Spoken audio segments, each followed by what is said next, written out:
यार कल आपका सीए फाइनल डीटी का पेपर है और अगर अभी तक आपकी प्रिपरेशन इनफ नहीं हुई है and you are somewhere sure कि जिस अकॉर्डिंग अपन ने प्रिपरेशन करी और जैसे पेपर्स आ रहे हैं डेफिनेटली हम तो कल क्लियर नहीं करने वाले हैं। अगर आप उस स्टेट में ऑलरेडी हो then this video is for you. लेकिन अगर आपकी प्रिपरेशन ऑलरेडी डिसेंट चल रही है, गोइंग गुड, तो फिर आप वही प्रिपरेशन को कंटिन्यू करो बिकॉज इन दिस वीडियो मैं कुछ ऐसी शॉर्ट ट्रिक्स आपके साथ शेयर करूंगी ना जो लास्ट टाइम गेम चेंजर रहती है।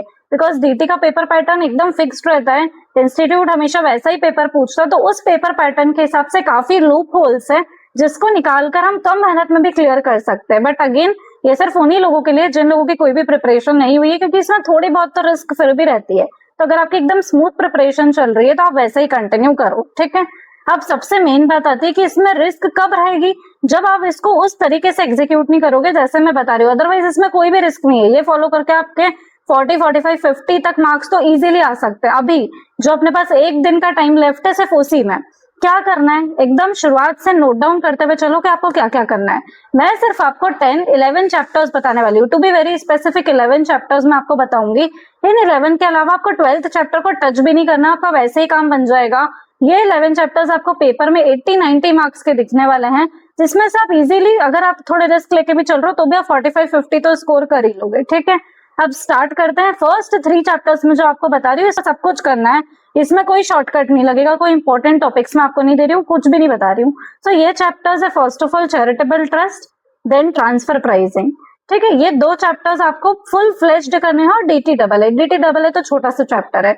So transfer pricing, DT double है और चैरिटेबल ट्रस्ट, इन 3 चैप्टर्स में कोई शॉर्टकट नहीं लगेगा। पीजीपीपी के लिए आपको सिर्फ और सिर्फ एडजस्टमेंट शीट जो मैं एक देने वाली हूँ, आरिश खान सर की एडजस्टमेंट शीट है, मेरी नहीं है। तो आप आरिश खान सर की, क्योंकि बहुत सारी शीट्स अवेलेबल है, तो आप आरिश खान सर की एडजस्टमेंट शीट को रेफर कर सकते हो। उसमें सारे टोटल एडजस्टमेंट्स आपको मिल जाएंगे, उसके अलावा आपको और कुछ भी नहीं देखना है। अगर आपको प्रैक्टिस करनी तो आप सिर्फ 1 to 2 एलडीआर क्वेश्चंस को उसके बाद देख सकते हो ताकि आपको फॉर्मेट समझ आ जाए क्वेश्चन का। डन। टीडीएस टीसीएस के लिए आपको एक चार्ट बुक रेफर करनी है। सो वैभव बंसल सर के टेलीग्राम चैनल पर आपको वो चार्ट बुक मिल जाएगी टीडीएस टीसीएस के, आप सिर्फ उससे पढ़ सकते हो टीडीएस टीसीएस। डन। नेक्स्ट बात आती है कैपिटल गेन और एनआर टैक्सेशन। इन दोनों के लिए मैं आपको सिर्फ इंपॉर्टेंट टॉपिक्स देने वाली हूँ। अगर आपने कुछ भी नहीं करा है, काफी बड़े चैप्टर्स है, आप सिर्फ वो इंपॉर्टेंट टॉपिक्स देख लो। तो आपको यहाँ पर वीडियो के साइड में इंपॉर्टेंट टॉपिक्स दिख रहे होंगे नीचे, ठीक है। तो आप इन इंपॉर्टेंट टॉपिक्स को भी अगर आप करके जा रहे हो तो भी आपका काम बन जाएगा। देन कमिंग टू थ्योरी के चैप्टर्स, गार, टैक्स ऑडिट, एडवांस रूलिंग, इसमें आपको सिर्फ कंसेप्ट बुक देखनी है, इसमें कोई इंपॉर्टेंट चैप्टर्स नहीं देखने हैं, कोई टॉपिक्स नहीं देखना है, सिर्फ ये 3 थ्योरी के चैप्टर्स आपको करने हैं। टैक्स ऑडिट, गार, एडवांस रूलिंग सिर्फ कंसेप्ट बुक्स है और क्वेश्चन बैंक आपको देखनी है सिर्फ क्योंकि इसमें फॉर्मेटिंग रहती है आंसर्स की। जैसे अपने कारों के क्वेश्चंस रहते थे ना, वैसे ही टैक्स ऑडिट के भी क्वेश्चंस में काफी सारे क्लॉजेस है, वो क्लॉजेस को आपको लर्न करना है, बट उसका प्रेजेंटेशन कैसे होता है आंसर में, सिर्फ वो देखने के लिए आपको 1 to 2 क्वेश्चंस देखना है, बाकी क्वेश्चन प्रैक्टिस नहीं करनी है। सेम गोज विद गार और एडवांस रूलिंग ऑल्सो। अब कमिंग टू के एमसीक्यू के लिए आपको एडिशनल क्या करना है, so taxation of various entities chapter है। ये अगर आप पूरा सिर्फ रिवीजन वीडियो के थ्रू देख लेते हो या फिर कंसेप्ट बुक देख लेते हो, इन दोनों में से एक भी काम कर लोगे तो आपके एमसीक्यूज डन हो जाएंगे, क्योंकि 6 to 8 मार्क का एमसीक्यूज आपको टैक्सेशन ऑफ वेरियस एंटिटीज से देखने को मिलता ही मिलता है। डन। अब मैंने आपको ये जो चैप्टर्स बताया और इसमें जो मैंने आपको सिलेक्टिव अप्रोच बताई है कि 3 चैप्टर्स पूरे कर लो, पीजीपीपी के लिए एडजस्टमेंट शीट देख लो, टीडीएस टीसीएस के लिए सिर्फ चार्ट बुक देख लो, एनआर कैपिटल गेन के मैंने आपको इंपॉर्टेंट टॉपिक्स दे दिए हैं। थ्योरी टॉपिक्स जो 3 टॉपिक्स थ्योरी के रहते हैं उसमें आपको सब कुछ करना है, लाइक सिर्फ कंसेप्ट बुक करनी है, साथ ही में टैक्सेशन ऑफ वेरियस एंटिटीज करना है। अगर आपने इतना भी कर लिया, बहुत शॉर्ट ट्रिक, अगर आप चाहो तो आप एक दिन बैठकर इसको डेफिनेटली कंप्लीट कर सकते हो, ये वैसा ही जो है काम है। इसके बाद में हम 50 स्कोर कर लेंगे फॉर श्योर।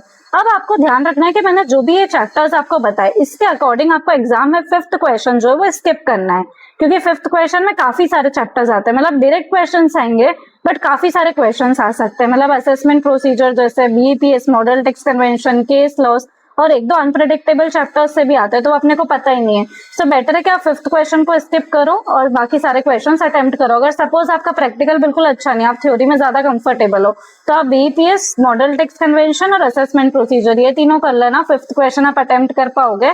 और बाकी जो सेकंड वाला क्वेश्चन है, सेकंड क्वेश्चन में एक एनआर टैक्सेशन का क्वेश्चन होता है और एक कैपिटल गेन का आता है यूजुअली, बट कंफर्म्ड नहीं है। सो सेकंड क्वेश्चन का जो फर्स्ट पार्ट रहता है 8 मार्क्स का, वो थोड़ा सा वेरिएबल रहता है, लाइक कभी भी किसी भी चीज से आ सकता है, तो फिर आप वो वाला स्किप कर देना। अदरवाइज आप पेपर में ऑलमोस्ट सब कुछ अटेम्प्ट कर पाओगे अगर मैं जो आपको बता रही हूँ काम उससे आपने कर लिया। एमसीक्यूज में आपको थोड़ी बहुत प्रॉब्लम फेस करने को मिल सकती है, स्टिल ओवरऑल आपका एग्रीगेट 45-50 के अराउंड बन जाएगा। डन। अब बात आती है कि इसके अलावा मैं हमको और डीटी के पेपर में क्या ध्यान रखना है, तो मैं आपके साथ फटाफट कुछ टिप्स शेयर कर देती हूँ। जैसे जो स्टार्टिंग के 15 मिनट से रीडिंग टाइम, उसमें आपके पास एमसीक्यू शीट्स भी अवेलेबल है अब तो, और डिस्क्रिप्टिव भी अवेलेबल है। तो आप स्टार्टिंग में हमेशा एमसीक्यू शीट्स को लिया करो 15 मिनट में।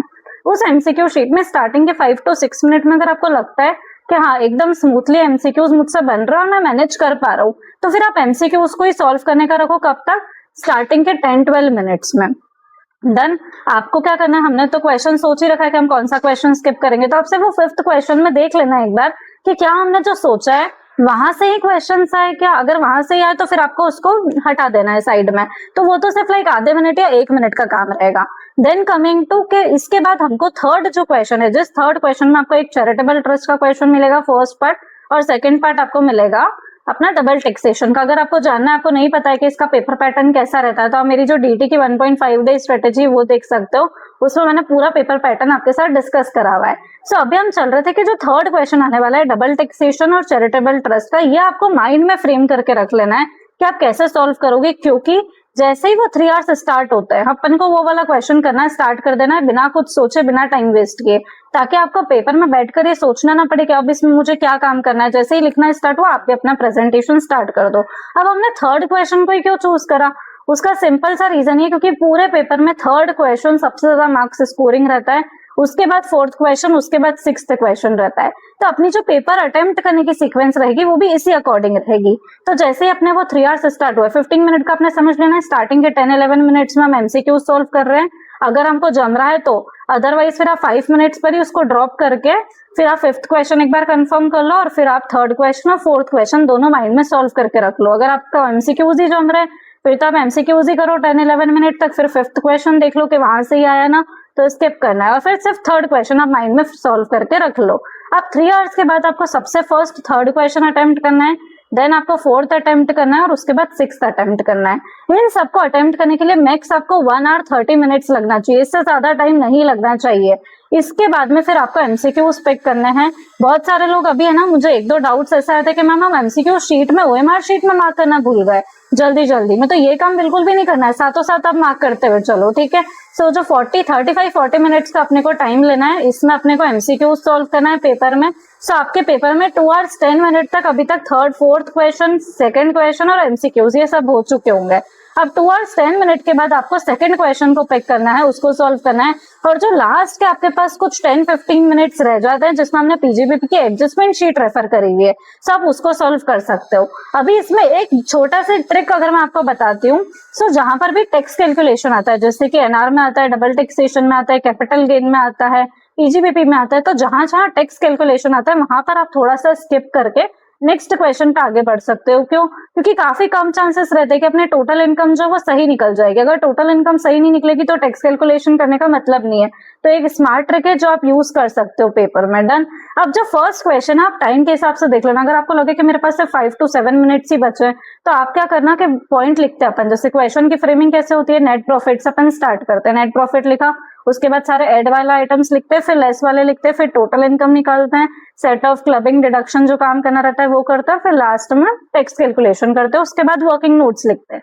अगर आपको पेपर में लगे कि आपके पास टाइम काफी कम बचा और आप ये सब काम नहीं कर पाओगे, आपको स्टार्टिंग में नेट प्रॉफिट के साथ जब आप एडजस्टमेंट्स लिखोगे ना, वहां पर ही आप तुरंत वर्किंग नोट्स भी साइड साइड में बनाते रहो, क्योंकि टाइम कम है तो अपने को जल्दी जल्दी से करना है। और अगर आपके पास इनफ टाइम हो तो आप सिर्फ 1 या 2 लाइन लिखना ताकि वो प्रेजेंटेशन में दिखे। साइड में आपको वो अपना एडजस्टमेंट जो भी आप कर रहे हो रुपीस वाले कॉलम में वो लिखना है। बीच में आपको एक वर्किंग नोट्स का कॉलम बनाना है जिसमें आप वर्किंग नोट्स नंबर डालोगे और बाद में वर्किंग नोट्स की कैलकुलेशन करोगे पेपर में। डन। सारे ऐड वाले आइटम्स एक साथ लिखाते हैं, लेस वाले एक साथ लिखाते हैं अगर टाइम हो तो। अदरवाइज अगर टाइम नहीं है तो फिर आप सब कुछ खिचड़ी बना दो, भले ही वहां पे लिख दो, पर एडजस्टमेंट्स लिख के आ जाओ। जितना आपको आ रहा है एटलीस्ट आपको उसके नंबर मिल जाएंगे, थोड़े बहुत लाइक 4 to 5 मार्क्स आपको मिल जाते हैं उस क्वेश्चन में, और इतना नंबर इनफ है। डन। अब हमेशा ध्यान रखना है डीटी का पेपर है तो वर्किंग नोट्स जो है वो मेन कैलकुलेशन का पार्ट बनते हैं, वर्किंग नोट्स के नंबर होते हैं, तो ये हमको लिखना जरूर है। वर्किंग नोट्स अपने मेन कैलकुलेशन वाले पार्ट में। मैंने जो सीक्वेंस में आपको पेपर बताया वही सीक्वेंस में आपको पेपर अटेम्प्ट करना है। जो मैंने आपके साथ ट्रिक्स शेयर करी है वो ट्रिक्स आपको पेपर में अप्लाई करनी है। डेफिनेटली आपका पेपर बहुत अच्छा जाएगा। और सिर्फ एक बात मेरी ध्यान रखना, अपने को प्रिपेयर्ड रहना है। पेपर अच्छा भी आ जाए तो बहुत बेस्ट बात है, सिली मिस्टेक्स नहीं होनी चाहिए। और अगर पेपर बहुत टफ भी आ रहा है, सपोज जिस हिसाब से आजकल पेपर आ रहे हैं, अपने को सब चांसेस लेके चलने पड़ रहे हैं।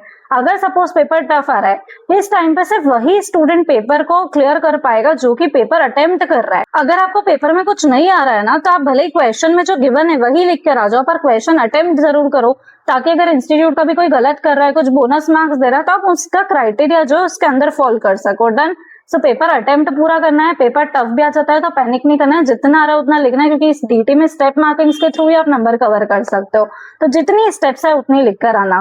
ठीक है, आज की वीडियो अगर आपको पसंद आई हो तो वीडियो को लाइक करना ना भूले, चैनल को सब्सक्राइब करना ना भूले।